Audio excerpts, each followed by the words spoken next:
Mall पहुंचते ही रौनक और बढ़ गई। आरब ने अपनी टीम प्रिया, निशा और विवान को पहले ही मिशन शौर्य रूहानी के बारे में ब्रीफ कर दिया था। जैसे ही आर्यन वहां पहुंचा, उसने सीधे जाकर रूहानी के कंधे पर हाथ रखा। सॉरी रूह, थोड़ा लेट हो गया, आर्यन ने मुस्कुराते हुए कहा। रूहानी ने सहजता से जवाब दिया, कोई बात नहीं आर्यन, हम भी अभी पहुंचे हैं। सौर्य जो कुछ दूरी पर खड़ा फोन पर बात कर रहा था, उसकी नज़रें आर्यन के उस हाथ पर टिक गईं। उसके चेहरे के भाव कठोर हो गए। आरब ने धीरे से प्रिया को कोनी मारी और फुसफुसाया, देखा, भाई के चेहरे का पारा 100 डिग्री पार कर रहा है। शॉपिंग शुरू हुई। सबसे पहले उन सब ने रिया और निशा की लहंगे लेने की डिसाइड किया। रिया और निशा लहंगे देख रही थीं। रूहानी और प्रिया उनकी हेल्प कर रही थीं। विवान भी निशा की हेल्प कर रहा था। रिया ने अबीर को भी बुला लिया था। वो भी रिया की हेल्प कर रहा था। आरब ने रिया और अबीर को भी सब बता दिया था। आरब ने सौर्य की ओर देखा जो अपने फ़ोन पर बिजी था। तभी वो कुछ सोचते हुए सबकी ओर देखकर इशारा किया। आरब जानबूझकर रूहानी से बोला, अरे शांतिपुर एक्सप्रेस, तुम आर्यन के साथ मेन सेक्शन में क्यों नहीं चली जाती? रिया और निशा के लहंगे तो लगभग हो ही गए हैं। तुम आर्यन के साथ जाओ, वो भी कुछ ले लेगा। अब लंदन में तुम दोनों 2 साल साथ रहे हो, तो तुम दोनों को एक दूसरे की पसंद नापसंद का भी आइडिया होगा। आरब की बात सुनकर रूहानी बोली, लेकिन रिया की शॉपिंग? उसकी बात सुनकर रिया बोली, अरे रूहानी कोई बात नहीं, वैसे भी अबीर तो है ही मेरे साथ, थोड़ा इसे भी परेशान कर लूँ। तुम जाओ ना आर्यन के साथ, ऐसे में हमारा टाइम भी बचेगा और शॉपिंग भी हो जाएगी। रिया के कहने पर रूहानी आर्यन के साथ चली जाती है। जैसे ही रूहानी और आर्यन वहां से आगे बढ़े, सौर ने अपना फ़ोन जेब में रखा, लेकिन उसकी मुट्ठियां कसी हुई थीं। आरब ने तिरछी नजरों से सौर्य को देखा और मनी मन मुस्कराया। अब आएगा असली मजा। सौर फोन का बहाना बनाकर आर्यन और रूहानी का पीछा करना शुरू कर दिया। तभी आर्यन एक डिजाइनर कुर्ते के पास रुका और रूहानी से पूछा, रूह, ये स्काई ब्लू मुझ पर कैसा लगेगा? तुम्हें याद है ना, लंदन में ग्रेजुएशन पार्टी के वक्त भी मैंने ऐसा ही कुछ पहना था। रूहानी ने मुस्कुराते हुए कुर्ता उसके सामने रखकर देखा। हाँ आर्यन, तुम पर यह रंग बहुत जचता है, तुम्हारी चॉइस हमेशा से क्लासी रही है। पीछे खड़े सौर्य को बर्दाश्त करना मुश्किल हो रहा था। उसे ऐसा लग रहा था कि जैसे वह उन दोनों के बीच एक आउटसाइडर है। उधर आरब अपनी टीम के साथ थोड़ा पीछे रहकर तमाशा देख रहा था। उसने विवान को इशारा किया। विवान तुरंत आगे बढ़ा और सौर्य के पास जाकर बोला, भाई आप यहाँ क्या कर रहे हैं? चलिए ना, हमें भी कुछ फॉर्मल्स देखने हैं। और देखे ना, आर्यन और रूहानी की केमिस्ट्री कितनी अच्छी है। ऐसा लग रहा है जैसे दोनों एक दूसरे के लिए ही बने हैं। सौर ने विवान को ऐसी घातक निगाहों से देखा कि विवान की सिट्टी पिट्टी गुम हो गई। सौर कड़क आवाज में बोला, केमिस्ट्री लैब में अच्छी लगती है विवान, शॉपिंग मॉल में नहीं, और अपनी राय अपने पास रखो। सौर की कड़क आवाज सुनकर विवान ने तुरंत वहां से खिसकने में ही अपनी भलाई समझी। वह सीधा अरब के पास पहुंचा और लंबी सांस लेते हुए बोला, भाई, इस बार तो बच गया, वरना आज ही मेरी केमिस्ट्री बिगड़ जाती। भाई की आंखों में सच में आग लगी है। आरब मुस्कुराया, यही तो चाहिए था विवान, जब तक आग लगेगी नहीं, तब तक ये पत्थर पिघलेगा नहीं। आर्यन ट्रायल रूम की तरफ बढ़ा। रूहानी बाहर खड़ी थी। उसने अनजाने में शीशे में अपनी परछाई देखी और उसी शीशे के पीछे खड़े सौर्य की झलक भी। एक पल को उसकी सांस अटक गई। सौर्य ने कुछ कहा नहीं, बस हाथ जेब में डाले सीधा खड़ा था, जैसे खुद को जबरदस्ती काबू में रखे हो। आर्यन बाहर निकला। स्काई ब्लू कुर्ता उस पर सच में जच रहा था। तो आर्यन ने हल्के अंदाज में पूछा। रूहानी ने मुस्कुराकर सिर हिलाया, परफेक्ट, बिल्कुल तुम जैसे। सौर्य के जबड़े और कस गए। तभी सौर्य से और बर्दाश्त नहीं हुआ। वह किसी शिकारी की तरह कदम बढ़ाते हुए उनके बिल्कुल करीब पहुंच गया। आर्यन और रूहानी दोनों उसे अचानक सामने देखकर चौंक गए। सौर्य ने आर्यन को ऊपर से नीचे तक एक तिरछी नजर से देखा और फिर रूहानी की आंखों में देखते हुए ठंडी आवाज में बोला, परफेक्ट रूहानी, शायद तुम्हारी चॉइस लंदन के कोहरे में धुंधली पड़ गई है। ये कलर बहुत ही लाउड और फिटिंग फिटिंग तो बिल्कुल भी सही नहीं है। आर्यन ने मुस्कुराते हुए अपना कंधा उचकाया। मिस्टर आहूजा, रूह को तो ये पसंद है, और जहाँ तक मुझे याद है, रूह की पसंद हमेशा बेस्ट होती है। सौर्य की आंखों में एक अजीब सी चमक आई। उसने एक कदम और आगे बढ़ाया और आर्यन के कुर्ते की कॉलर को हल्के से ठीक करने के बहाने अपनी उंगलियों का दबाव बनाया। पसंद बदलती रहती है आर्यन, और जो चीज़ें दूर से चमकती हैं वो अक्सर अंदर से आरामदायक नहीं होती। रूहानी को मॉल में बढ़ती हुई तलखी का एहसास होने लगा था। उसने बात संभालने के लिए कहा, सॉरी जी, वो तो बस एक कुर्ता है, इतना सीरियस होने की क्या ज़रूरत है। आर्यन चलो, बाकी सब वेट कर रहे होंगे। तुम चलो रूहानी, मुझे आर्यन से एक भाईचारे वाली सलाह लेनी है। सौर्य ने आर्यन की आंखों में आंखें डालकर कहा। रूहानी उलझन में थी, पर आर्यन ने दूर से उसे इशारा किया कि वह वहां से हट जाए। जैसे ही रूहानी थोड़ी दूर गई, सौर्य का चेहरा और भी सख्त हो गया। उसने आर्यन के कान के पास झुककर बहुत ही धीमी लेकिन चेतावनी भरी आवाज में कहा, शॉपिंग तक ठीक है मिस्टर आर्यन, लेकिन हाथ कंधे पर अगली बार दिखा तो फिर अंजाम के जिम्मेदार तुम खुद होगे। इतना कहकर वो वहां से जाने लगा। तभी आर्यन की आवाज़ उसके कानों में पड़ी।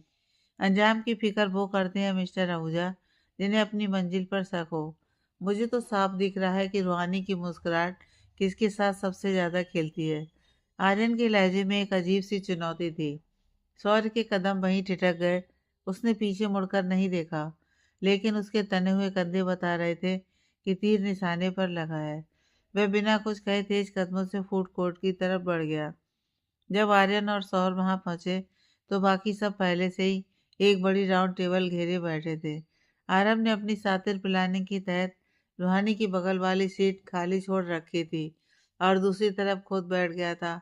जैसे ही आर्यन आया, वह स्वाभाविक रूप से रूहानी की बगल वाली खाली कुर्सी पर बैठने ही वाला था कि सौर ने फुर्ती से आर्यन को लगभग कंधे से धक्का देते हुए खुद उस कुर्सी पर कब्जा जमा लिया। पूरे टेबल पर सन्नाटा छा गया। आरब ने प्रिया को इशारा किया, अरे सॉरी भाई, आप यहाँ? मैंने तो सोचा था आप अपने बिजनेस कॉल्स में बिजी होंगे। आरब ने मजे लेते हुए कहा। आरब की बात सुनकर सौर ने मोबाइल टेबल पर रखा और बेहद ठंडे लहजे में बोला, कॉल खत्म हो गई, अब कुछ ज़्यादा ज़रूरी लोगों के साथ बैठना है। उसने जानबूझकर लोगों पर जोर दिया। आर्यन ने एक सेकंड को रुका, फिर हल्की मुस्कान के साथ पास वाली कुर्सी खींचकर बैठ गया। लेकिन उसकी नज़र अब भी रूहानी पर टिकी थी। उन सबका ऑर्डर आ गया था। वो लोग बैठकर खा रहे थे। आर्यन सबसे अपनी और रूहानी की लंदन वाली मुलाकात के बारे में बता रहा था।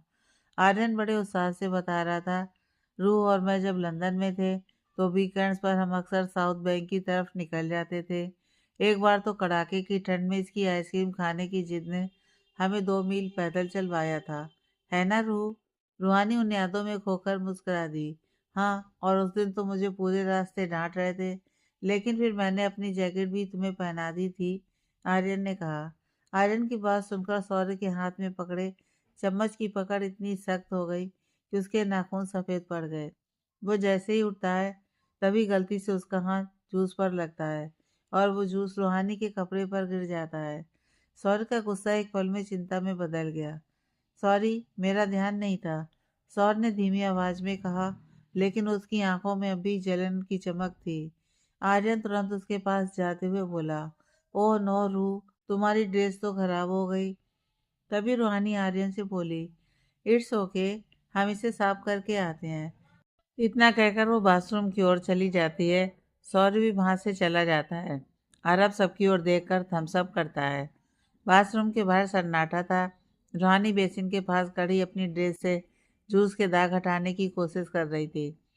तभी उसे शीशे में अपने पीछे एक साया दिखाई दिया। वह और कोई नहीं, सौर्य था। रूहानी पलटी और अपनी गीली ड्रेस को संभालते हुए बोली, सौर्य जी, आप यहाँ? हमने कहा ना कि हम ठीक हैं। सौर्य ने कुछ नहीं कहा। उसने एक कदम आगे बढ़ाया और रूहानी को दीवार और अपने बीच में घेर लिया। सौर्य की आंखों में इस वक्त एक अजीब सा अंधकार था, जिसमें गुस्सा और जलन साफ झलक रही थी। उसकी भारी सांसें रूहानी के चेहरे से टकरा रही थीं। रूहानी ने घबराकर पीछे हटने की कोशिश की, लेकिन दीवार की वजह से वह कहीं नहीं जा सकी। सौर्य जी, ये आप क्या कर रहे हैं? कोई देख लेगा। रूहानी की आवाज़ कांप रही थी। सौर्य ने एक हाथ दीवार पर टिकाया और दूसरे हाथ से रूहानी की गीली ड्रेस के उस हिस्से की ओर इशारा किया जहां जूस गिरा था। उसका लहजा बेहद तल्ख और चुभने वाला था। बड़ा दुख हो रहा होगा तुम्हें, आखिर तुम्हारे परफेक्ट आर्यन के सामने तुम्हारी ये ड्रेस जो खराब हो गई, सौर्य ने व्यंग से कहा। रूहानी हैरानी से उसकी ओर देखकर बोली, कहना क्या चाहते हैं आप? सौर्य ने एक कदम और आगे बढ़ाया अब उनके बीच फासला इतना कम था कि रूहानी को अपने दिल की धड़कनें गले में महसूस हो रही थीं। सौर्य के चेहरे पर एक डरावनी मुस्कान उभरी। कहना क्या चाहता हूँ? क्या सच में इतनी नादान हो तुम रूहानी? सौर्य की आवाज़ में नफरत और तड़प का मिला-जुला शोर था। मैं देख रहा हूँ कि कैसे तुम उस आर्यन के करीब होने के बहाने ढूंढ रही हो। कभी लंदन की यादें, कभी आइसक्रीम के किस्से। क्या यहाँ दिल्ली में तुम्हारा मन नहीं लग रहा, या फिर तुम्हें अपनी इस परफेक्ट दोस्ती का नुमाइश करने में मजा आ रहा है? रूहानी की आंखों में हैरानी के साथ साथ अब गुस्सा भी चमकने लगा था। उसने अपनी आवाज को स्थिर करने की कोशिश की। आर्यन हमारा दोस्त है सौरभ जी, और हम बस उससे बात कर रहे थे। इसमें आपको बुरा लगने वाली क्या बात है? बुरा? सौर्य ठहाका मारकर हंस पड़ा, लेकिन उस हंसी में कोई खुशी नहीं थी। बुरा तो तब लगता है जब अपना कोई कुछ गलत करे, और तुम मेरी कोई नहीं हो। सौर ने अपनी उंगली उसकी ओर उठाते हुए कहा। शांतिपुर की सादगी का मुखौटा पहनकर यहाँ सबको अपनी उंगलियों पर नचाना बंद करो। पहले आरव, फिर अंकित, और अब ये आर्यन। क्या ये सब तुम्हारी प्लानिंग का हिस्सा है? क्या तुम चाहते हो कि हर आदमी तुम्हारे पीछे पागल रहे? जवान संभाल कर बात करिए। आप होते कौन है हमें हमारी करेक्टर सर्टिफिकेट देने वाले? हमें लगा था कि आप इन 2 सालों में बदल चुके हैं, लेकिन नहीं, हम गलत थे। आप बिल्कुल नहीं बदले। रूहानी की आंखों में आंसू थे। रूहानी की आंखों से गिरा वह आंसू सौर्य के दिल पर किसी दहकते अंगारे की तरह लगा, लेकिन उसके अहंकार और जलन ने उसे अंधा कर दिया था। वह पीछे हटने के बजाय और भी आक्रामक हो गया। सौर्य ने अपनी आवाज़ नीची रखी, पर उसमें जहर घुला था। करेक्टर सर्टिफिकेट की बात कर रही हो? जब तुम सबके सामने उसके साथ चिपकी हुई थी, तब तुम्हें अपनी इज्जत की चिंता नहीं हुई? रूहानी ने अपने आंसू पोंछने की कोशिश भी नहीं की। वह इस बार उसे देख रही थी, घृणा और अफसोस से भरी नजरों के साथ। आप जानते हैं आपकी प्रॉब्लम क्या है सौर्य जी? आप किसी को खुश नहीं देख सकते, खास तौर पर हमें। आप चाहते हैं कि हम आज भी उसी रूहानी की तरह रहें जिसे आप 2 साल पहले अपनी नफरत से कुचलते थे।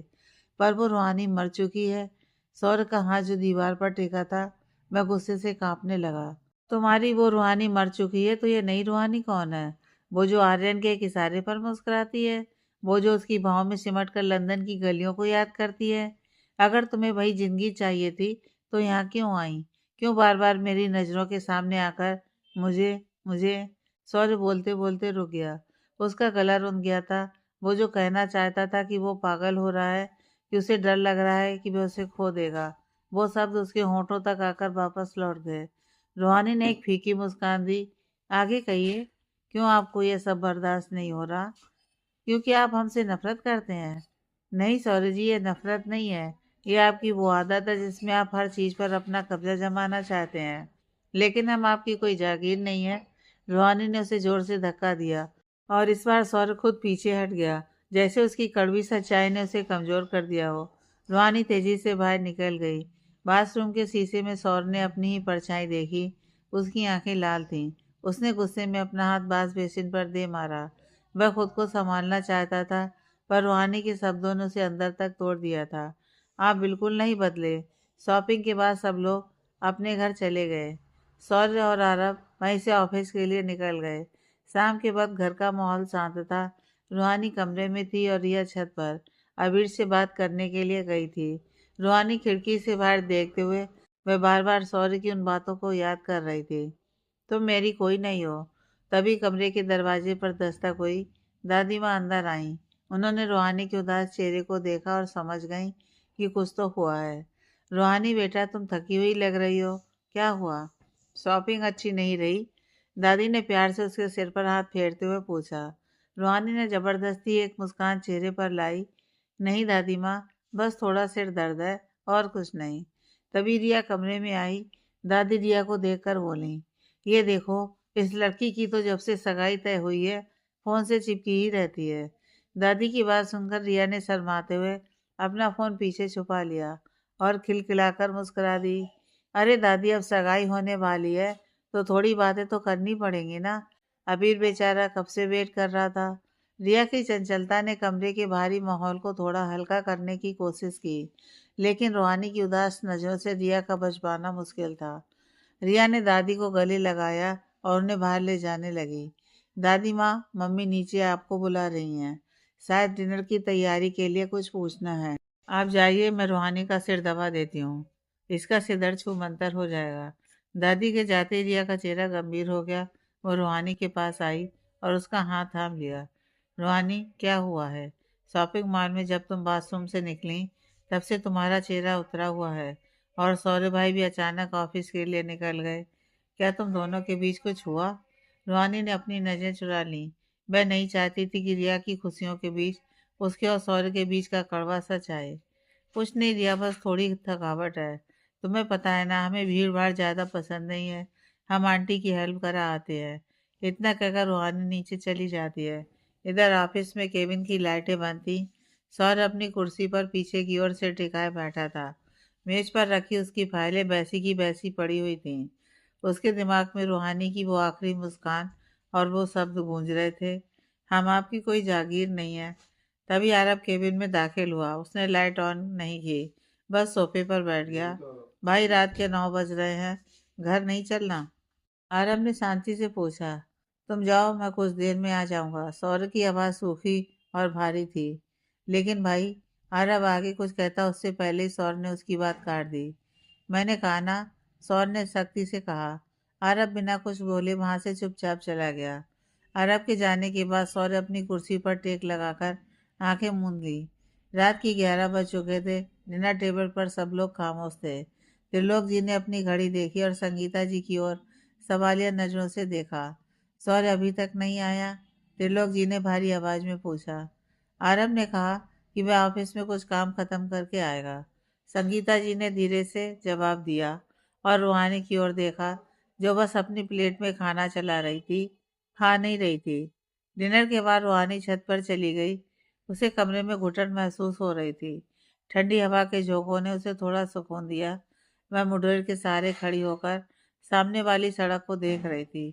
तभी एक काले रंग की एक्सयूवी तेज रफ्तार से अंदर आई और झटके से रुकी। सौर्य गाड़ी से उतरा। उसकी चाल में वह हमेशा वाला आत्मविश्वास नहीं था। वह लड़खड़ाया नहीं था, लेकिन उसके कंधे झुके हुए थे। रूहानी ने जल्दी से अपनी नजर हटा ली। सौर्य जैसे ही अंदर आया, संगीता जी, जो अब तक जागी सौर्य का वेट कर रही थी, उसे देखकर बोली, सौर्य बेटा, कितनी देर लगा दी तुमने? तुम जाओ, हाथ मुंह धोकर आ जाओ, मैं खाना गर्म कर देती हूँ। नहीं मम, मैंने बाहर ही खा लिया था, इसलिए भूख नहीं है। आप जाइए, सो जाइए, मैं भी कमरे में जा रहा हूँ। इतना कहकर सौर तेज कदमों से अपने कमरे की ओर चला जाता है। आरब अपने कमरे में था। उसने अपने दोस्तों को ग्रुप वीडियो कॉल की थी। यार, हमारा मिशन सौर्य रूहानी तो फिलहाल हो गया। रूहानी और सौर्य भाई के बीच दूरियां कम होने की जगह और ज़्यादा बढ़ गईं। अब हम क्या करें? आरब उदास होकर बोला। आरब, तेरा आइडिया ही बेकार था। रिया ने अपना चेहरा स्क्रीन के करीब लाते हुए कहा। भाई और रूहानी के बीच जो हुआ है वो सिर्फ एक शॉपिंग ट्रिप से ठीक नहीं हो सकता। तुमने देखा नहीं भाई का चेहरा, जैसे कोई ज्वालामुखी फटने वाला हो। विवान, जो दूसरी तरफ से कॉल पर था, अपना चश्मा ठीक करते हुए बोला। यार आरब, रिया सही कह रही है। सौर्य भाई का ईगो और रूहानी का स्वाभिमान, ये दोनों नॉर्थ और साउथ पोल की तरह है। जब तक भाई अपनी गलती नहीं मानेंगे और रूहानी को उस आर्यन से दूर नहीं करेंगे, कुछ नहीं होने वाला। लेकिन आर्यन को दूर कैसे करें? आरब ने अपना सिर थाम लिया। वो तो रूहानी का साया बनकर घूम रहा है, और भाई भाई तो जैसे खुद ही उसे रूहानी के करीब धकेल रहे हैं अपनी बदतमीजियों से। तभी निशा कुछ सोचकर बोली, मेरे पास एक आइडिया है। उसकी बात सुनकर सभी उसकी ओर देखने लगे। ये देखकर निशा आगे बोली, देखो, कल से मेरे और विवान की शादी की रस्में शुरू हैं। कल हल्दी और मेहंदी की रस्म में तो तुम सब आ ही रहे हो। बस हमें किसी भी तरह सौर्य भाई को भी सारी रस्मों में शामिल होने के लिए मनाना पड़ेगा। बस एक बार वो मान जाएं, फिर सारी रस्मों में हम किसी न किसी बहाने से एक दूसरे के साथ ले आएंगे। अरे हाँ निशा, विवान, तुम दोनों की तो डेस्टिनेशन वेडिंग है ना, सारी रस्में साथ साथ होंगी, यानी कि डबल मजा। अबीर बोला। हाँ, लेकिन इस बार कोई गड़बड़ नहीं होनी चाहिए। निशा ने चहकते हुए अपनी बात पूरी की। शादी का घर, संगीत और रस्मों का माहौल, पत्थर दिल इंसान को भी पिघला देता है। बस रूहानी और सौर्य भाई को एक दूसरे के सामने ऐसे लाना है कि उन्हें भागने का मौका न मिले। विवान ने मुस्कुराते हुए हामी भरी। आइडिया तो बुरा नहीं है, पर सौर्य भाई को मनाएगा कौन? वो तो इन सब रस्मों रिवाजों से कोसों दूर भागते हैं। रिया ने आत्मविश्वास से कहा। वो तुम मुझ पर छोड़ दो। भाई अपनी छोटी बहन की बात कभी नहीं टालते। मैं उन्हें इमोशनल ब्लैकमेल करके निशा विवान की हल्दी और मेहंदी में ले आऊंगी। और देख लेना, इस बार भाई मना नहीं कर पाएंगे। रिया ने एक शरारती मुस्कान के साथ कहा। दोपहर तक सब लोग वेडिंग वेन्यू पर पहुंच चुके थे। पूरा रिसॉर्ट पीले और सफ़ेद फूलों से सजाया गया था। रूहानी ने पीले रंग का एक खूबसूरत अनारकली सूट पहना था, जिसमें बस सादगी की मूरत लग रही थी। वह निशा को हल्दी लगाने में व्यस्त थी। रिया सबको व्यस्त देखकर अबीर के साथ एक शांत जगह जाकर सौर्य को कॉल करती है। सौर्य ऑफिस में था, तभी उसका फ़ोन बज उठा। सौर्य ने रिया का नंबर फ्लैश होता देख फ़ोन उठाया और कान में लगाकर हेलो बोला। तभी दूसरी ओर से रिया बोली, हेलो भाई, आप ऑफिस में हो क्या? नहीं, हिमालय पर्वत पर तपस्या करने बैठा हूँ, सौर्य ने चिढ़कर कहा। भाई आप भी ना, रिया ने बनावटी नाराजगी दिखाते हुए कहा। सुनिए, आपको अभी के अभी यहाँ वेडिंग वेन्यू पर आना होगा। निशा की हल्दी की रस्म शुरू हो चुकी है। और अंकित भाई कितनी बार आपके बारे में पूछ चुके हैं। डैड कह रहे थे कि आप भी रेडी होकर जल्दी आइए। रिया, मुझे ये सब तमाशा पसंद नहीं है, तुम जानती हो। और डैड से कह दो कि मुझे ऑफिस में ज़रूरी मीटिंग्स है। मैं शाम को संगीत में आ जाऊंगा। सौर ने फाइल के पन्ने पलटते हुए रूखेपन से कहा। ठीक है भाई। रिया की आवाज़ अचानक भारी हो गई। शायद आपको मेरी और मेरी पसंद की खुशियों की कोई फिक्र ही नहीं है। कल को मेरी शादी होगी, तब भी आप ऐसे ही करेंगे। रहने दीजिए, मत आइए। मैं डैड से कह दूंगी कि आप बहुत बिजी हैं। सौर ने एक ठंडी सांस ली। उसे पता था कि रिया उसे इमोशनली ब्लैकमेल कर रही है, पर वह उसे उदास भी नहीं देख सकता था। ठीक है, ड्रामा बंद करो, मैं 1 घंटे में पहुंच रहा हूँ। रिया सौर्य की बात सुनकर खुश होते हुए बोली, थैंक यू भाई। ओके, आप जल्दी आना। इतना कहकर रिया फ़ोन काट देती है और अबीर के गले लग जाती है। अबीर उसे खुश देखकर खुश होता है। तभी उसकी नज़र सामने से आ रहे आर्यन पर जाती है। ये यहाँ क्या कर रहा है? रिया हैरानी से बोली। आर्यन वहाँ आकर विमान और निशा को बधाई देता है और वानी की बगल में आकर खड़ा हो जाता है। रिया आकर निशा के पास बैठ जाती है। वो धीरे से उसके कान में बोली, इस आर्यन को यहाँ किसने बुलाया? उसकी बात सुनकर निशा धीरे से बोली, सॉरी यार, वो मैंने और विवान ने ही उसे इनवाइट किया था, लेकिन तब हमें रूहानी और सौर्य भाई के बारे में पता नहीं था। सॉरी यार। छोड़ना यार, अब जो हो गया सो हो गया। रिया ने एक लंबी सांस लेते हुए कहा। बस अब दुआ कर कि भाई के आने से पहले यहाँ कोई तमाशा ना हो। हल्दी की रस्म जोरों पर थी। रूहानी पूरी तरह से निशा को हल्दी लगाने में मगन थी। तभी आर्यन ने धीरे से उसके कंधे पर हाथ रखा। रूहानी, तुम इस येलो कलर में बहुत प्यारी लग रही हो। रूहानी थोड़ा असहज हुई और मुस्कुराकर बस थैंक यू कहा। आर्यन वहीं उसके पास बैठ गया और उससे बातें करने लगा। आरव और विवान दूर खड़े होकर यह सब देख रहे थे। देख रहे हो विवान, ये आर्यन तो चिपकू की तरह रूहानी के साथ ही चिपका हुआ है। भाई आएंगे तो पक्का ब्लास्ट होगा, आरव ने चिंता से कहा। तभी अबीर उनकी बात सुनकर बोला, तुम दोनों टेंशन मत लो, इस आर्यन को हैंडल करने की जिम्मेदारी मेरी। तभी बाहर एक तेज गाड़ी के रुकने की आवाज़ आई। कुछ ही पलों में सौर सफ़ेद रंग के चिकनकारी कुर्ते में अंदर दाखिल हुआ।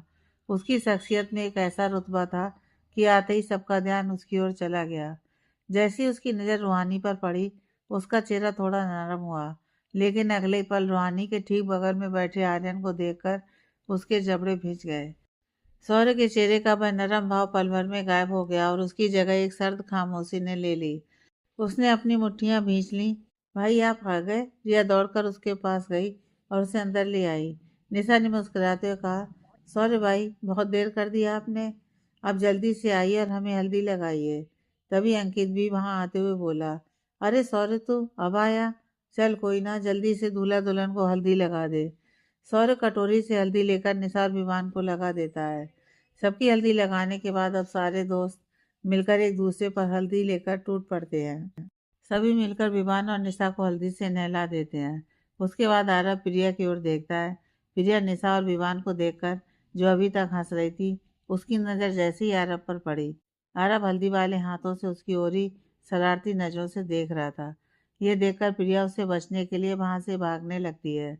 यह देखकर आरव भी उसके पीछे जाता है। अबीर, जो प्रिया और आरब को भागते देख रहा था कि तभी अचानक से रिया उसके गालों पर हल्दी लगा देती है। अबीर अचानक हुए इस हमले से सकपका गया।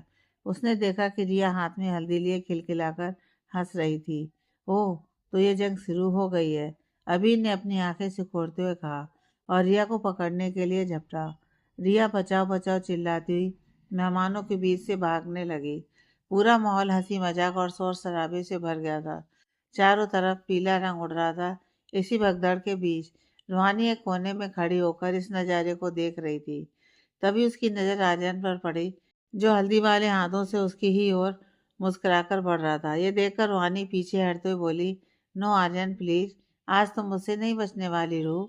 इतना कहकर वो उसकी ओर बढ़ने लगता है। तभी रूहानी वहां से भागने लगती है। सौर ने जब रूहानी के पीछे आर्यन को दौड़ते देखा तो उसका चेहरा गुस्से से तमतमा गया। प्रिया हंसते हुए वहां से भागी। वह मेहमानों के बीच से रास्ता बनाते हुए रिसोर्ट के पिछले हिस्से की ओर बने एक छोटे से गार्डन की तरफ निकल गई।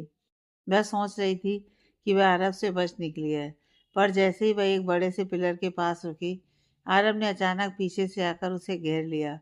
उसके दोनों हाथ हल्दी से पूरी तरह रंगे हुए थे और उसकी आंखों में वह शरारत थी जो प्रिया के दिल की धड़कनें बढ़ाने के लिए काफ़ी थी।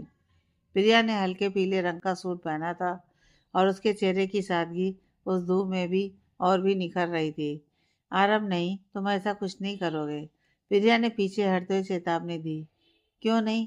आखिर विवान और निशा की हल्दी है, तो हम क्यों पीछे रहें? आरब ने एक कदम और आगे बढ़ाया। आरब के हाथ दीवार पर टिके थे और प्रिया उसके घेरे में थी। दोनों की सांसें तेज थीं। प्रिया का दिल जोरों से धड़कने लगा। आरब, ये ठीक नहीं है, कोई देख लेगा। देखने दो। आरब ने बहुत ही नजाकत से अपनी हल्दी वाली एक उंगली प्रिया की नाक के नोक पर टिका दी। प्रिया ने अपनी आंखें मूंद ली। आरब ने अपनी उंगलियों को धीरे धीरे प्रिया के गालों पर फेरना शुरू किया। वह हल्दी नहीं लगा रहा था, जैसे वह अपनी भावनाओं को प्रिया के चेहरे पर लिख रहा हो। तुम इस रंग में बहुत खूबसूरत लग रही हो प्रिया। आरव की आवाज़ में इस बार मजाक नहीं, बल्कि एक गहरी सच्चाई थी। उसने बहुत धीरे से अपना माथा प्रिया के माथे से टिका दिया। उस पल में शोर शराबा जैसे कहीं दूर चला गया था। दूसरी तरफ रिया और अबीर का नज़ारा कुछ अलग ही था। अबीर ने रिया को फूलों की एक सजावट के पीछे पकड़ लिया था।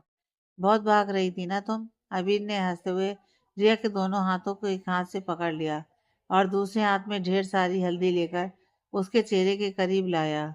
अबीर प्लीज, बाल खराब हो जाएंगे, रिया ने अपनी आंखें सिकोड़ते हुए गुहार लगाई। बालों की फिक्र मत करो। अबीर ने अचानक रिया के करीब झुककर उसके दोनों गालों को अपने गालों से रगड़ दिया। रिया के चेहरे पर अबीर के हिस्से की हल्दी लग चुकी थी। ये लम्हा इतना रोमांटिक और अचानक था कि रिया की शिकायतें उसके गले में ही दबकर रह गईं। अबीर ने उसे छोड़ते हुए उसकी आंखों में देखा। अब हम दोनों एक ही रंग में रंगे हैं रिया। रिया ने शर्माते हुए अपनी नज़रें झुका लीं। हल्दी का यह रंग सिर्फ चेहरों पर नहीं, बल्कि उनके दिलों पर भी चढ़ चुका था। इधर आर्यन अभी भी रूहानी के पीछे भाग रहा था। रूहानी पीछे मुड़कर देखते हुए भाग रही थी कि तभी उसका पैर पास बिछी एक कारपेट में उलझा। वह अपना संतुलन खो बैठी और गिरने वाली थी कि आर्यन के हाथ उस तक पहुंचते एक झटके में रूहानी किसी सख्त और चौड़े सीने से जा टकराई। उसके हाथ में लगी हल्दी उस शख्स के सफ़ेद कुर्ते में छप गए थे। उसने घबराकर ऊपर देखा, सामने सौर्य था। उसकी आंखें अंगारे की तरह दहक रही थीं। सौर्य का चेहरा गुस्से से लाल था और उसकी मुट्ठियां कसी हुई थीं। रूहानी की सांसें उसके सीने की धड़कनों से टकरा रही थीं। सबको लगा कि अब सौर्य का ज्वालामुखी फटेगा और वह सबके सामने आर्यन या रूहानी पर अपनी नफरत बरसाएगा। आर्यन भी पास पहुंच चुका था और वह सौर्य को चुनौती देने के लिए तैयार खड़ा था। पूरे हॉल में सन्नाटा छा गया। संगीत और ढोल की आवाज़ें जैसे थमसी गईं। अरब, रिया और अबीर की सांसें अटकी हुई थीं। रूहानी ने डरते हुए सौर्य की आंखों में देखा और धीरे से उसके कुर्ते पर छपे अपने हल्दी वाले हाथों को देखा। सौर्य ने रूहानी की आंखों में एक पल के लिए देखा। उन आंखों में नफरत नहीं, बल्कि एक अजीब सी बेबसी और दर्द था, जिसे कोई और नहीं पढ़ सका था। आर्यन ने आगे बढ़कर रूहानी का हाथ पकड़ना चाहा। रूहानी, तुम ठीक तो हो? इस आदमी ने सौर ने आर्यन की तरफ देखा तक नहीं। उसने अपने कुर्ते पर लगी हल्दी के उन हाथों के निशानों को देखा। उसने एक ठंडी सांस ली, अपना चेहरा घुमाया और बिना एक शब्द बोले बिना किसी पर चिल्लाए तेज कदमों से बाहर की ओर निकल गया। भाई, रिया ने उसे पुकारना चाहा, पर सौर्य की तेज रफ्तार गाड़ी के स्टार्ट होने की आवाज़ ने उसकी बात काट दी। आरव हैरानी से बोला, भाई ऐसे चले गए बिना कुछ बोले? ये कैसे हो गया? ये चुप्पी अच्छी नहीं है प्रिया। भाई का गुस्सा शोर मचाता है तो समझ आता है, पर उनकी यह खामोशी कहीं ये किसी तूफान के आने के पहले की शांति तो नहीं। शाम ढल चुकी थी और पूरा वेन्यू रोशनी से जगमगा रहा था। मेहमान आने शुरू हो गए थे, लेकिन सौर्य का कहीं अता पता नहीं था। रिया और आरब बार बार उसका फ़ोन ट्राई कर रहे थे, पर वह बंद आ रहा था। अगर भाई संगीत में नहीं आए तो हम अपना मिशन सौर्य रूहानी एग्जीक्यूट कैसे करेंगे? आरब ने चिंता में कहा। चिंता मत कर आरब भाई, आएंगे। उन्हें भागना आता है, पर अपनों को अकेला छोड़ना नहीं। रिया ने आरब को दिलासा देते हुए कहा। हालांकि उसके चेहरे पर भी घबराहट साफ दिख रही थी। तभी गेट पर एक ब्लैक एसयूवी की जोरदार आवाज के साथ रुक संगीत की धुनें एक पल के लिए जैसे ठहर गईं। सबकी निगाहें गेट की तरफ मुड़ गईं। सौर गाड़ी से बाहर निकला, लेकिन उसका अंदाज बिल्कुल बदला हुआ था। उसने गहरे नेवी ब्लू रंग की नवाबी शेरवानी पहनी थी, जिसके बटन पर हीरे जड़े थे। उसके चेहरे पर पहले जैसा गुस्सा नहीं था, बल्कि एक ऐसी खामोशी थी जो आंखों में गहराई पैदा कर रही थी। आरब और रिया ने चैन की सांस ली। आरब धीरे से बुदबुदाया, चलो मिशन का हीरो तो आ गया। सौर्य सीधा स्टेज के पास पहुंचा, जहां रूहानी खड़ी थी। रूहानी ने आसमानी रंग का लहंगा पहना था, जिसमें वह चांद की तरह चमक रही थी। सौर्य ने एक पल के लिए उसे ऊपर से नीचे तक देखा, फिर बिना कुछ कहे आगे बढ़ गया। तभी आर्यन रूहानी के पास आया और अपना हाथ उसके कंधे पर रखते हुए बोला, रूहानी चलो, संगीत शुरू होने वाली है। रूहानी हाँ में सिर हिलाती है और उसके साथ चली जाती है। संगीत की महफिल जम चुकी थी और पूरा हॉल तालियों की गड़गड़ाहट से गूंज रहा था। सबसे पहले प्रिया और आरब स्टेज पर आए। उन्होंने आंखें मारी और कुछ और शरारती गानों पर जबरदस्त परफॉर्मेंस दी। आरब ने डांस के बीच बीच में प्रिया को ऐसे देखा जैसे वह पूरी दुनिया के सामने अपने दिल का हाल कह रहा हो। प्रिया की हंसी और आरब की मस्ती ने सबका दिल जीत लिया। उसके बाद रिया और अबीर की बारी थी। उन्होंने एक बहुत ही रोमांटिक ट्रैक पर डांस किया। अबीर ने जब रिया को अपनी बाहों में उठाकर गोल घुमाया तो हॉल में सीटियां बजने लगीं। रिया के चेहरे पर मौजूद शर्म और अबीर की आंखों में रिया के लिए प्यार साफ नजर आ रहा था। स्टेज के नीचे का नज़ारा और भी खूबसूरत था। निशा एक सजी हुई कुर्सी पर बैठी थी। उसके दोनों हाथों में बारीक और गहरी मेहंदी लग रही थी। वह बार बार अपनी मेहंदी देख रही थी और मुस्कुरा रही थी। विवान उसके ठीक बगल में बैठा था और अपने होने वाली दुल्हन की देखभाल कर रहा था। कभी वह उसे जूस पिलाता तो कभी उसके चेहरे पर आ रही जुल्फों को प्यार से पीछे कर देता। देखना निशा, मेहंदी का रंग बहुत गहरा चढ़ेगा, विवान ने उसके कान में फुसफुसाते हुए कहा। निशा ने शर्माते हुए कहा, रंग तो गहरा चढ़ना ही है विवान, आखिर पिया का प्यार जो इतना गहरा है। तभी आरब और रिया स्टेज के नीचे आए। आरब की नजरें कोने में खड़े सौर्य पर टिकी थी, जो चुपचाप हाथ में गिलास लिए रूहानी को देख रहा था। ये देखकर वो रिया की ओर इशारा करता है। दोनों भाई बहन सौर्य के पास पहुंच जाते हैं। अरे सौर्य भाई, आप यहाँ खड़े खड़े जूस पी रहे हैं? चलिए ना, आप ही डांस कीजिए। आरब बोला, मुझे इन सब में कोई इंटरेस्ट नहीं है, उसने बिना किसी भाव के कहा। तभी आर्यन रूहानी के पास आकर बोला, रूह चलो ना, हम भी डांस करते हैं। नहीं नहीं, हमें डांस नहीं आता, रूहानी बोली। रूह प्लीज चलो ना, लंदन में तो यह इंडियन कल्चर देखने को भी नहीं मिलते। देखो ना सब कितने मजे कर रहे हैं। वैसे भी लंदन जाने के बाद हम ये सब कितना मिस करेंगे। प्लीज रूह, मेरे लिए, आर्यन उससे बोला। तभी रूहानी मुस्कुराते हुए बोली, अच्छा बाबा चल रहे हैं हम। ऐसे तो तुम मानोगे नहीं। वो दोनों स्टेज पर जाते हैं और राधा तेरी चुनरी वाले गाने पर डांस करते हैं। स्टेज पर आर्यन और रूहानी को एक साथ थिरकते देख पूरे हॉल में तालियों का शोर मच गया। लेकिन उस शोर के बीच भी सौर्य के कानों में सन्नाटा था। उसने अपने हाथ में पकड़ा हुआ गिलास इतनी जोर से दबाया कि उसकी उंगलियां सफ़ेद पड़ गईं। आर्यन का रूहानी की कमर पर हाथ रखना और रूहानी का उसकी ओर देखकर मुस्कुराना सौर के सीने में सुइयां चुभो रहा था। देख रहे हो भाई, आरब ने सौर के करीब आकर फुसफुसाया, आर्यन और रूहानी का डांस सबको कितना पसंद आ रहा है। सच में आर्यन टैलेंटेड तो है। क्या डांस मूव्स है उनके, है ना? सौर ने आरब की बात सुनकर उसे ऐसी नज़र से देखा कि आरब की बोलती बंद हो गई। टैलेंटेड? तुम इसे टैलेंट कहते हो? सौर की आवाज़ किसी ठंडी ठिठुरन जैसी थी। रूहानी के कदमों में हिचकिचाहट है। वो कंफर्टेबल नहीं है। वो सिर्फ इसलिए डांस कर रही है क्योंकि वह किसी को ना कहना नहीं जानती। आरब ने शरारत से कंधा उचकाया। वजह जो भी हो भाई, पर दुनिया को तो यही दिख रहा है कि वो दोनों साथ में परफेक्ट हैं। उनकी परफॉर्मेंस ख़त्म होती है। वो लोग जैसे ही स्टेज से उतरे कि तभी विवान स्टेज पर चला गया और निशा के लिए सरप्राइज डांस करने लगा। विवान को स्टेज पर अचानक इस तरह परफॉर्म करते देख निशा की आंखों में चमक आ गई। विवान ने मुझसे शादी करोगे और तैनू लेके मैं जावेगा जैसे गानों के मिक्सर पर जबरदस्त डांस किया। उसके हर स्टेप में निशा के लिए बेपनाह मोहब्बत झलक रही थी। पूरा हॉल तालियों और सीटियों से गूंज उठा। विवान ने डांस खत्म करते ही स्टेज से छलांग लगाई और निशा के पास जाकर उसके माथे को चूम लिया। मेहमानों के बीच खुशियों का माहौल था, लेकिन सौरी की नजरें अभी भी सिर्फ रूहानी पर टिकी थीं, जो आर्यन के पास खड़ी होकर विवान के लिए तालियां बजा रही थी। तभी अचानक से लाइट बंद हो गई। संगीत की गूंज एक पल में थम गई और मेहमानों के बीच फुसफुसाहटें शुरू हो गईं। तभी लाइट वापस से आ गई।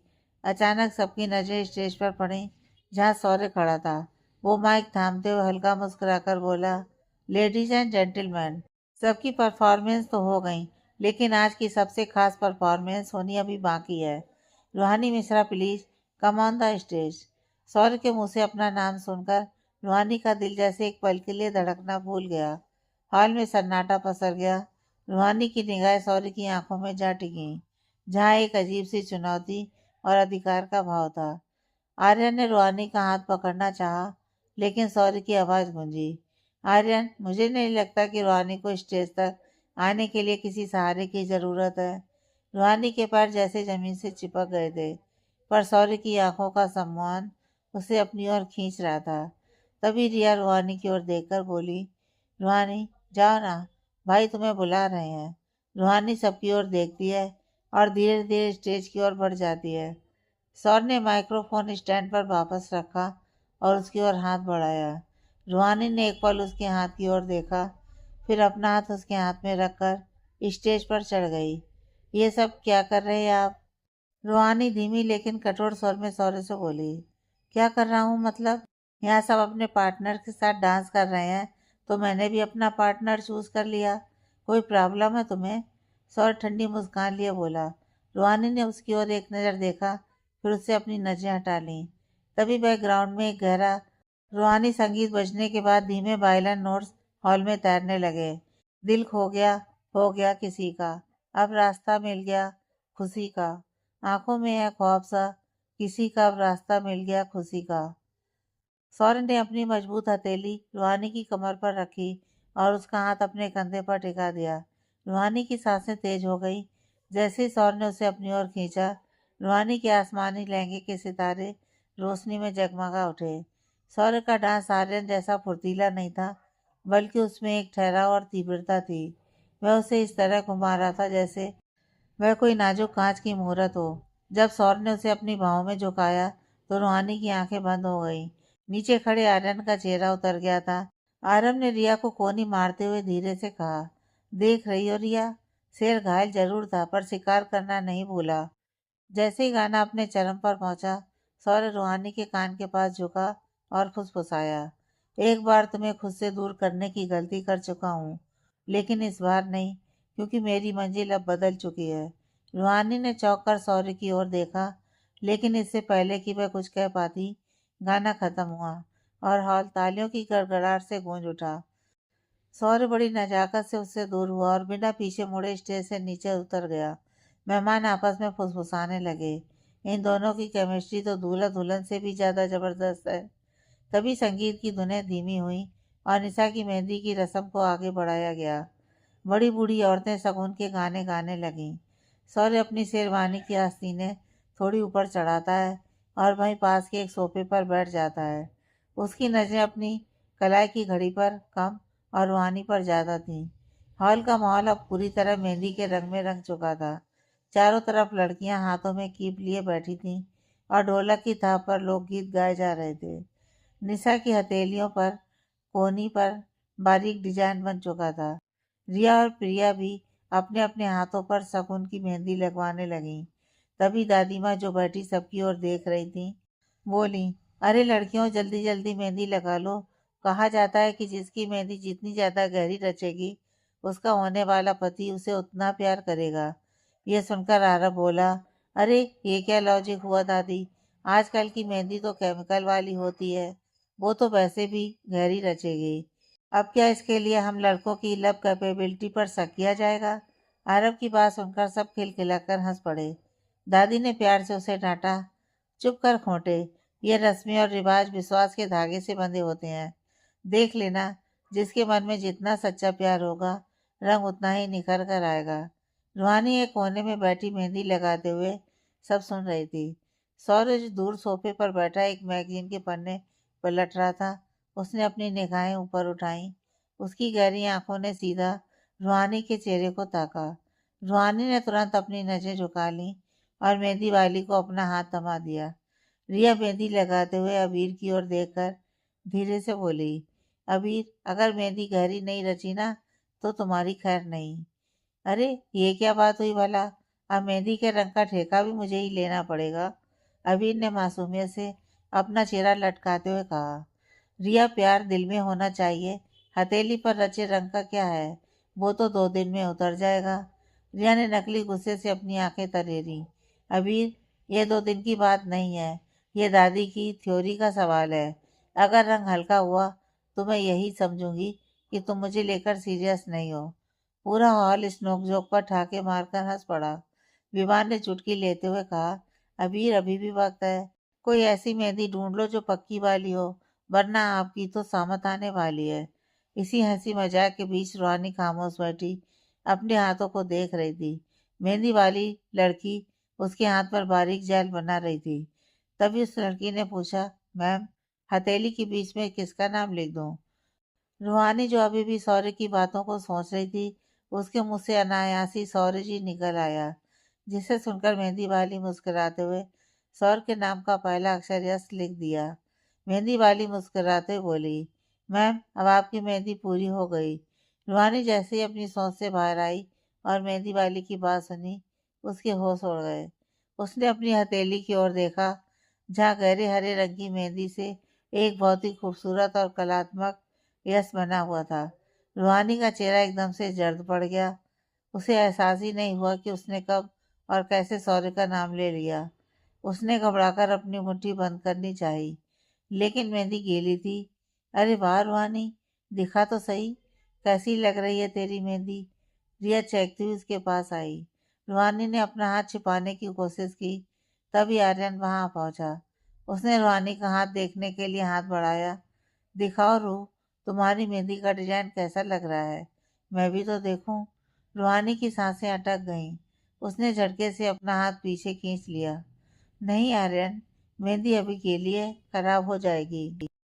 अरे रूह, मैं दूर से ही देखूंगा, नहीं होगी खराब, दिखाओ तो सही। आर्यन ने जिद की। अचानक से रूहानी वहां से उठ गई और बोली, शायद हम अपना फोन निशा के रूम में ही भूल आए हैं, हम लेकर आते हैं। इतना कहकर रूहानी हड़बड़ाते हुए वहां से चली गई। आर्यन को उसका बर्ताव थोड़ा अजीब लगा। सौर ने रूहानी को इतना हड़बड़ाते हुए जाते देख उसे भी थोड़ा अजीब लगा।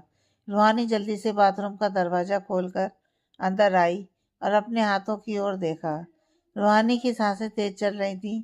उसने बाथरूम का दरवाजा अंदर से बंद किया और आईने के सामने खड़े होकर अपनी हथेली को देखा। वह हरा भरा यस उसे चिढ़ा रहा था।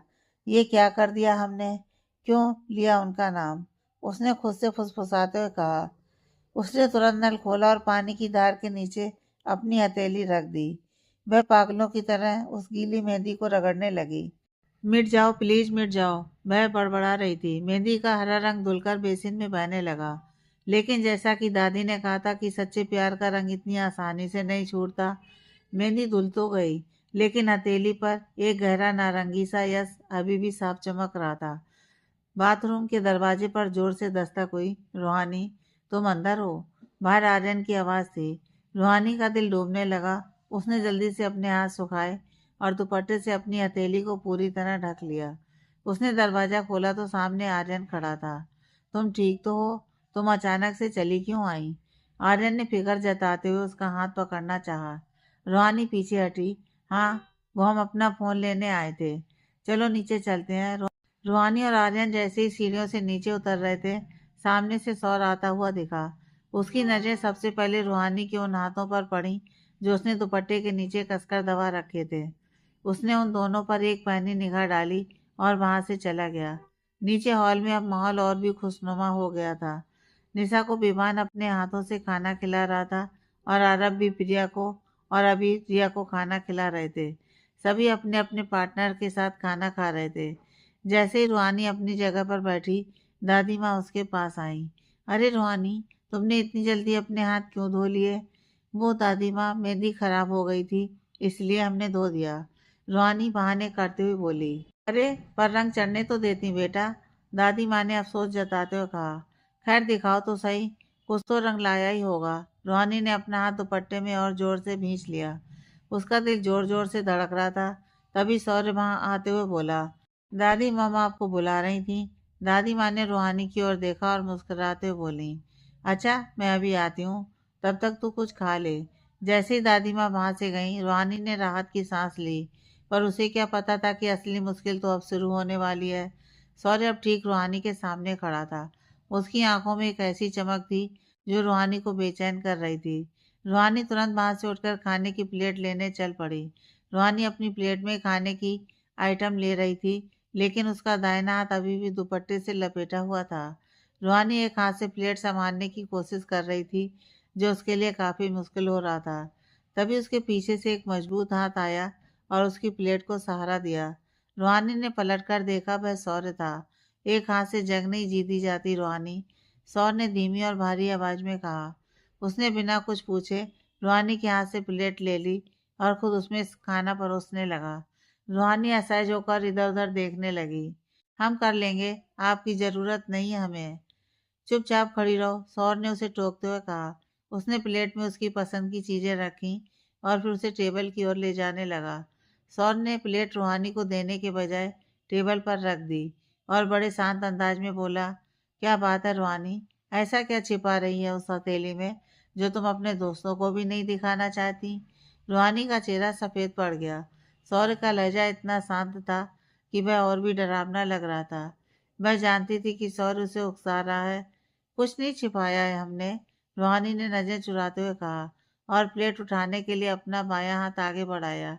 लेकिन सौर ने अपना हाथ प्लेट के ऊपर रख दिया, उसे हिलने तक नहीं दिया। अगर कुछ नहीं छिपाया तो फिर ये दुपट्टा जंजीर की तरह क्यों लिपटा है? हमारा हाथ है, हमारी मर्जी है, इसमें आपको क्या तकलीफ है? रूहानी ने कहा।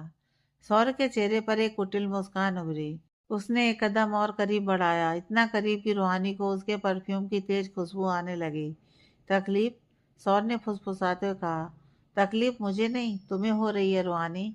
तुम डर रही हो कि अगर ये दुपट्टा हटा तो तुम्हारा वो झूठ पकड़ा जाएगा जो तुमने थोड़ी देर पहले दादी से बोला था कि मेहंदी खराब हो गई है। इससे पहले कि रूहानी को समझ पाती, सौर ने बिजली की फुर्ती से उसका दाहिना हाथ पकड़ लिया। रूहानी ने झटके से अपना हाथ खींचना चाहा, पर सौर्य की पकड़ लोही जैसी मजबूत थी। उसने एक झटके से दुपट्टा हटा दिया। सौर्य की आंखें रूहानी की हथेली पर जम गईं। वहां गहरे लाल रंग की मेहंदी से गहरे अक्षरों में लिखा था, यस। मेहंदी का रंग इतना गहरा और सुर्ख था कि वह दूर से ही चमक रहा था। सौर्य के चेहरे के भाव एक पल में बदल गए। उसकी आंखों में जो गुस्सा और चिढ़ थी, उसकी जगह एक अजीब सी गहराई और जीत के एहसास ने ले ली। सौर ने अपनी नजर रूहानी पर टिकाई और ठंडी मुस्कान लिए बोला, ओह, तो यह राज तुम अपनी हथेली में छुपा कर घूम रही थी। रूहानी की सांसें जैसे गले में अटक गईं। सौर्य की वह ठंडी मुस्कान और उसकी आंखों में चमकती जीत की भावना उसे बेबस कर रही थी। उसे समझ में नहीं आ रहा था कि वह अपनी सफाई में क्या कहे। सौर्य ने उसका हाथ छोड़ा नहीं, बल्कि थोड़ा और ऊपर उठाकर उसे उसको रोशनी में गौर से देखने लगा। लाल रंग और इतना गहरा? सुना है मेहंदी का रंग जितना गहरा चढ़ता है उतना ही गहरा। सौर्य ने अपनी बात अधूरी छोड़ दी और उसकी आंखों में गहराई से झांका। रूहानी ने झट से अपना हाथ वापस खींच लिया। वो उससे अपनी नजरें हटाते हुए बोली, आप जैसा सोच रहे हैं वैसा कुछ नहीं है। अच्छा, तो फिर ये तुम्हारे हाथ पर यस क्यों लिखा है? जहाँ तक मुझे पता है तुम्हारे नाम का पहला अक्षर तो आर है। सौर्य का स्वर अब और भी गहरा हो गया था। उसने एक कदम और बढ़ाकर रूहानी को टेबल और अपने बीच लगभग घेर लिया। तो फिर ये यस किसके लिए है रूहानी? शांतिपुर के लिए या फिर उस परफेक्ट दोस्त आर्यन के लिए जिसका नाम गलती से यस से शुरू होता है?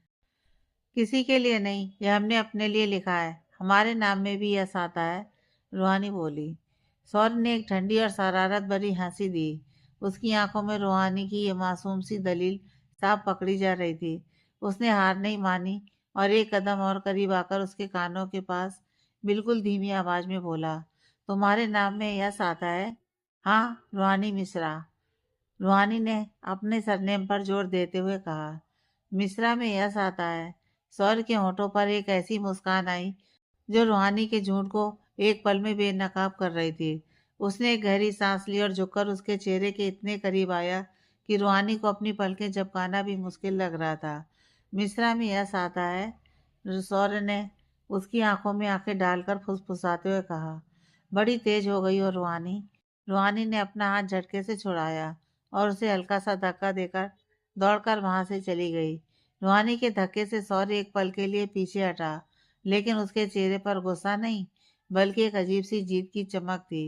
वह वहीं खड़ा रूहानी को भीड़ को चीरते हुए भागते देखता रहा। रूहानी का दिल इतनी जोर से धड़क रहा था जैसे वह छाती चीरकर बाहर आ जाएगा। सौर के होठों पर हल्की मुस्कान आ गई थी। उधर सारे दोस्त एक दूसरे को देखकर थम्स अप करते हैं। वही सब देखकर आर्यन कुछ सोच में पड़ जाता है। शादी का दिन आ पहुंचा था। पूरे रिजॉर्ट को सफेद और सुनहरे फूलों से सजाया गया था। निशा और विमान की शादी का उल्लास हर चेहरे पर था, लेकिन पर्दे के पीछे कई दिल अपनी ही जंग लड़ रहे थे।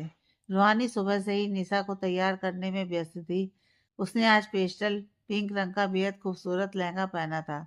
उसने अपनी हथेलियों को बड़ी चालाकी से चूड़ियों और आस्तीन से ढका हुआ था, लेकिन उस यश का सुर्ख रंग और भी गहरा हो चुका था। निशा दुल्हन के जोड़े में चमक रही थी। प्रिया और रिया भी वहीं थे। रूहानी, प्रिया देखो तो हमारी दुल्हन कैसे चमक रही है। कहीं विवान इसे देखते ही मंडप से उठाकर ना ले जाए। रिया चुटकी लेते हुए बोली। रिया की बात सुनकर निशा शर्म से लाल हो गई, जबकि प्रिया और रूहानी खिलखिलाकर हंस पड़ी। मंडप से उठाने की जरूरत नहीं पड़ेगी रिया। विवान तो बस एक इशारे पर निशा के पीछे 7 समंदर पार चला जाएगा। प्रिया ने निशा को छेड़ते हुए कहा। रूहानी ने प्यार से निशा के माथे पर टीका टीक दिया। निशा, तुम बहुत सुंदर लग रही हो, बिल्कुल किसी परी जैसी।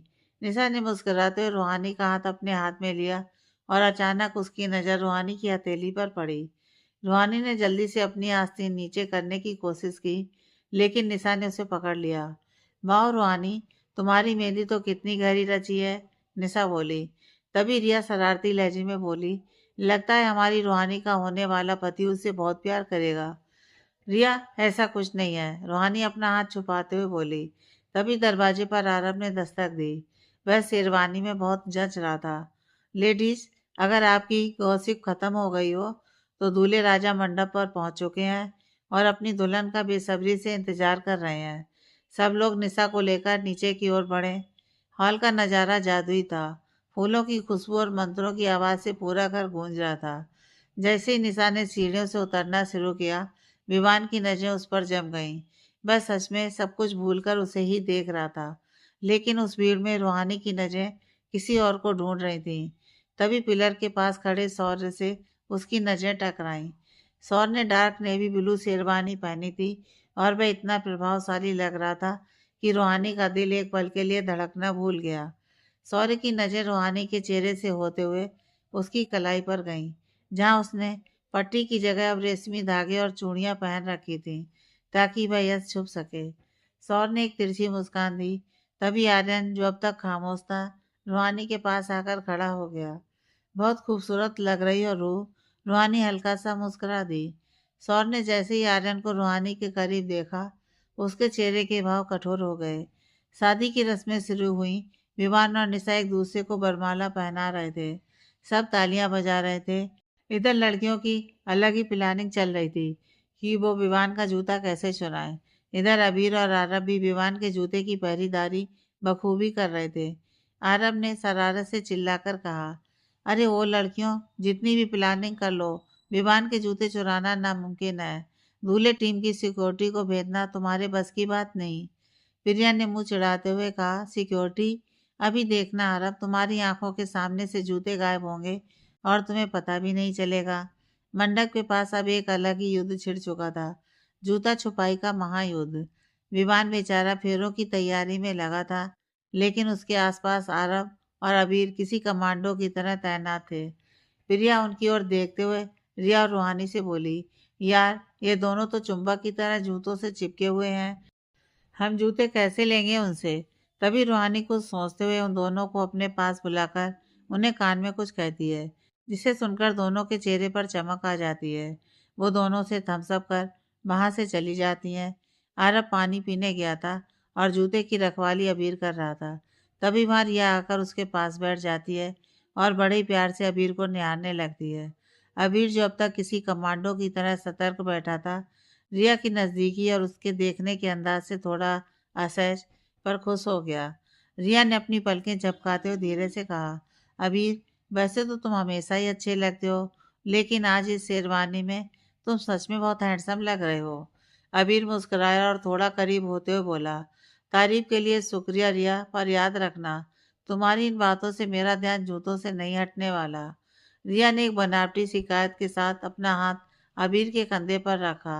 उफ, तुम लड़के भी ना, हर वक्त बस काम और जिम्मेदारी। कभी कभी तो बस उस पल को जीना चाहिए। देखो ना, विवान और निशा कितने प्यारे लग रहे हैं। उधर आरब, जो अभी पानी का गिलास मुंह से लगाने ही वाला था, प्रिया को अपनी ओर इस तरह देखते पाकर ठिठक गया। प्रिया की आंखों में एक अजीब सी चमक और होठों पर वह शरारती मुस्कान थी, जिसने आरब के दिल की धड़कनें तेज कर दी।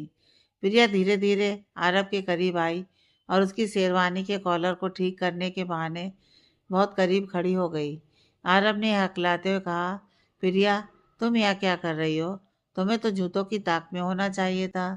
प्रिया ने अपनी पलकें झुकाई और फिर गहरी नजरों से उसे देखते हुए फुसफुसाकर कहा, जूते तो मिलते रहेंगे आरब, पर आज तुम इतने चार्मिंग लग रहे हो कि मेरा ध्यान कहीं और लग ही नहीं रहा। क्या यह शेरवानी तुम पर इतनी अच्छी लगनी जरूरी थी? आरब पूरी तरह से प्रिया के जादू में खो गया। मैं भूल गया कि वह वहां जूतों की रखवाली के बीच ब्रेक लेने आया था। उसने धीरे से प्रिया का हाथ थाम लिया। सच में ये भी तुम्हारी किसी नई प्लानिंग का हिस्सा है? प्रिया ने मासूमियत भरा चेहरा बनाया और आरब के बहुत करीब आकर उसके कान के पास धीरे से कहा, प्लानिंग दिमाग से बनती है आरब, और इस वक्त मेरा दिमाग काम नहीं कर रहा है। आरब इस रोमांटिक पल में पूरी तरह बह गया। उसे लगा जैसे दुनिया में सिर्फ ये दोनों ही है। उधर मंडप के पास अबीर भी रिया की बातों में खोया हुआ था। बस यही वह मौका था जिसका रूहानी को इंतजार था। जैसे ही अरब और अबीर अपनी अपनी लेडी लव की बातों में उलझे, रूहानी ने दबे पांव मंडप के पीछे से आकर विवान के जूते उठाए और उन्हें एक मखमली थैली में डालकर गायब कर दिया। उसने दूर से ही लड़कियों को थम्सअप का इशारा किया। रिया और प्रिया ने जैसे ही काम पूरा होते देखा, एक साथ अपनी मुस्कुराहटें बदली। प्रिया ने अरब के हाथ से अपना हाथ छुड़ाया और पीछे हटते हुए जोर से हंसी। सॉरी अरब, पर चार्मिंग होने का ये मतलब नहीं कि तुम अपनी ड्यूटी भूल जाओ। विवान के जूते अब हमारे पास हैं। अरब और अबीर दोनों के पैरों तले जमीन खिसक गई। उन्होंने नीचे देखा, जूते गायब थे। धोखा! अरब चिल्लाया, पर उसके चेहरे पर हारने का गम नहीं, बल्कि प्रिया की उस अदा पर फिदा होने वाली मुस्कान थी। रिया ने अबीर को एक फ्लाइंग किस दी और हंसते हुए वहां से भाग निकली। अरब और अबीर ने देखा रूहानी जूते लेकर ऊपर जा रही है। उसने वहीं खड़े सौर्य से कहा, भाई रूहानी को पकड़ो, वरना हम लड़कों की नाक कट जाएगी। सौर्य के चेहरे पर एक शिकारी जैसी मुस्कान उभरी। उसने अपनी शेरवानी की आस्तीन को थोड़ा ऊपर चढ़ाया और बिना एक पल गंवाए सीढ़ियों की तरफ लपका। रूहानी ऊपर के गलियारे में पहुंच ही चुकी थी कि तभी उसे अपने पीछे तेज कदमों की आहट सुनाई दी। उसने पीछे मुड़कर देखा तो सौर्य को आता देख उसके हाथ पांव फूलने लग गए। वो और तेज भागी, लेकिन गलियारे के अंत में सौर ने अपनी लंबी छलांग से उसका रास्ता रोक लिया। इतनी आसानी से नहीं रूहानी, सौर्य की आवाज गूंजी। रूहानी ने एक झटके से मुड़कर दूसरी तरफ भागने की कोशिश की, लेकिन उसका पैर उसके भारी लहंगे में उलझ गया और वह गिरने ही वाली थी कि सौर ने फुर्ती से उसकी कमर में अपना हाथ डालकर उसे अपनी ओर खींच लिया। रूहानी सीधे सौर्य के चौड़े सीने से जा टकराई। मखमली थैली जिसमें जूते थे उन दोनों के बीच दब गई थी। सौर्य का एक हाथ रूहानी की कमर पर था और दूसरा हाथ उसने दीवार पर टिका दिया, जिससे रूहानी उसके और दीवार के बीच कैद हो गई। जूते वापस करो, सौर्य ने बहुत धीमी और भारी आवाज में कहा। उसकी नजर सीधे रूहानी की आंखों में थी। रूहानी ने हाँफते हुए थैली को अपने पीछे छिपाने की कोशिश की। कभी नहीं, यह हमारी जीत का इनाम है। जीत उतनी ही मीठी होती है रूहानी, जितना उसका खतरा। सौर्य ने मुस्कुराते हुए कहा। मैं थोड़ा और करीब झुका। रूहानी को उसकी सांसों की गर्माहट अपने चेहरे पर महसूस हो रही थी। संघर्ष के दौरान रूहानी की चूड़ियों की खनक आ रही थी और उसकी आस्तीन ऊपर सरक गई थी, जिससे वह सुर्ख यह सब सौर्य की आंखों के ठीक सामने था। सौर्य ने धीरे से जूतों वाली थैली की डोरी पकड़ी और उसे अपनी ओर खींचने लगा। रूहानी ने भी थैली नहीं छोड़ी। इस छीना झपटी में रूहानी का संतुलन बिगड़ा और वह सौर्य के और भी करीब आ गई। सौर्य के चेहरे पर एक शरारती चमक आई। उसने थैली छोड़ने के बजाय रूहानी की उस कलाई को पकड़ लिया जिस पर उसका नाम लिखा था। पकड़ तो जूतों की होनी चाहिए थी, लेकिन हाथ तुम्हारा लग गया, सौर ने फुसफुसाते हुए कहा। उसने अपनी उंगलियों से रूहानी की कलाई के उस निशान को छुआ। मेहंदी का रंग वाकई बहुत गहरा है। रूहानी का पूरा शरीर सिहर उठा। उसके चेहरे पर शर्म की लाली दौड़ गई। उसने अपनी नजरें झुका लीं। सौर्य जी छोड़िए, नीचे सब इंतजार कर रहे होंगे। उन्हें इंतजार करने दो, सौर ने उसके कान के पास झुककर कहा। जब तक तुम नहीं मानती कि यह यस इत्तेफाक नहीं है, मैं जूते नहीं छोड़ूंगा, और शायद तुम्हें भी नहीं। रूहानी ने हिम्मत जुटाकर सौर्य की आंखों में देखा। उस पल में सारी शरारत गायब हो गई और सिर्फ एक अनकहा एहसास बचा रहा। तभी नीचे से विवान के हंसने की आवाज़ आई, जिससे रूहानी को मौका मिल गया। उसने एक झटके से अपना हाथ और जूते छुड़ाए। जूते तो हमारे ही रहेंगे, वह खिलखिलाकर हंसते हुए वहां से भाग निकली। सौर्य वहीं खड़ा अपनी खाली हथेली को देखता रहा, जहां अभी कुछ पहले रूहानी का एहसास था। उसके होंठों पर एक ऐसी मुस्कान थी जो बता रही थी कि जूते भले ही रूहानी ले गई हो, लेकिन बाजी सौर्य जीत चुका था।